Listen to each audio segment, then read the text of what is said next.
అధర్మాత్ముడిని సంహరించి ధర్మాత్ముడికి పట్టాభిషేకం చేస్తారు అని నమ్మి ఇక్కడికి వచ్చాడు. మీరు ఆయనకి శరణు ఇవ్వవచ్చు అని నేను అనుకుంటున్నాడు. అప్పుడు రాముడు, ఇప్పటిదాకా మీరందరూ దోషములు ఉన్నాయా, దోషములు లేవా, తీసుకోవచ్చా, తీసుకోకూడదా అని పలు మాటలు చెప్పారు. నేను ఒక మాట చెబుతున్నాను, వినండి.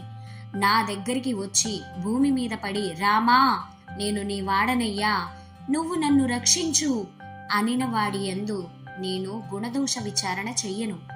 వచ్చినవాడు విభీషణుడే కాని రావణుడే కాని నన్ను శరణు కోరినవాడు ఎవడినైనా సరే నేను రక్షిస్తాను. యథార్థమునకు ఇటువంటి యుద్ధం జరుగుతున్నప్పుడు పక్క రాజ్యం మీద ఇద్దరికీ ఆశ ఉంటుంది. అదే కులంలో జన్మించిన వాడు ఎవడి ఉంటాడో వాడికి రాజ్యాధికారం మీద ఆశ ఉంటుంది. అందుకని ఈ రెండు విషయాలలో మనం తటస్థ స్థలము కాని ఈ రెండు కారణములు తన వైపు ఉన్నాయి కాబట్టి విభీషణుడు వచ్చి శరణాగతి అడిగాడు. కనుక ఆయనకు నేను శరణు ఇచ్చేస్తాను అన్నాడు శ్రీరామచంద్రుడు.